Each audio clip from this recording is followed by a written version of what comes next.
बिस्मिल्लाहिर्रहमानिर्रहीम। मैं हूँ राना मोहम्मद अवैस करनी एडवोकेट।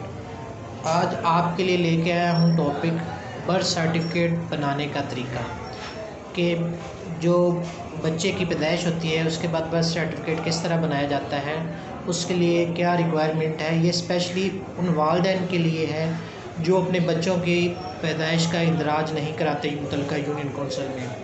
अब उनके मुतल्लिक ये सारी गुफ्तगू है कि किस तरह उसका इंदराज कराया जाएगा, कौन से कागज़ या कौन से डॉक्यूमेंट रिक्वायर्ड है बर्थ सर्टिफिकेट बनाने के लिए, और कानून क्या कहता है कि किस तरह बर्थ सर्टिफिकेट बनाया जा सकता है। सबसे पहले जब बच्चे की पैदाइश होती है तो उसका वालिद या वालदा का शनाख्ती कार्ड लेके जाना पड़ता है।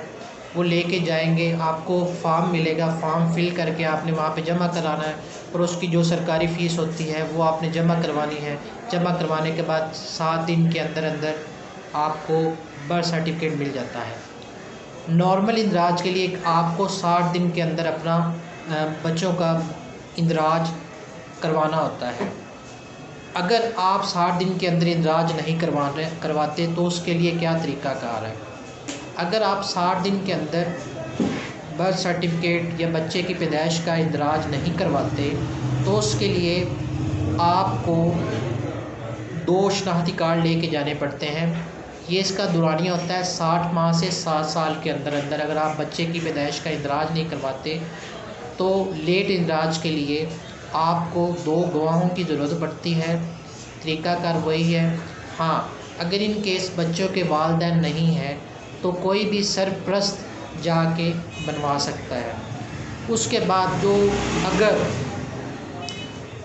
2 माह से लेकर 7 साल तक अगर आप बच्चे की पैदाइश का इंदराज नहीं कराते तो उसका क्या तरीक़ाकार है। जब 7 साल से ज़्यादा अरसा गुज़र जाता है तो जो मुतल्लिका यूनियन कौंसिल है वो आपका इंदराज नहीं कर सकती। लॉ ये कहता है उसके लिए आपको कोर्ट डिग्री लानी पड़ेगी। उसके लिए आपको अदालत जाना पड़ता है। अदालत जाके आपको केस करना पड़ेगा कि बच्चे का इंदराज के लिए बच्चे का। फिर उसके बाद जब कोर्ट की डिग्री मिल जाएगी तो आपका सेम प्रोसीजर है। डिग्री लेके जाएंगे, वो आपको फॉर्म देंगे, फॉर्म फिल करके मुतल्लिका यूनियन कौंसिल को जमा करवाना है और जमा करवाने के बाद वो आपको सर्टिफिकेट बर्थ सर्टिफिकेट जारी कर देंगे। मैं हूँ आपका अपना राना मोहम्मद अवैस करनी। बहुत शुक्रिया।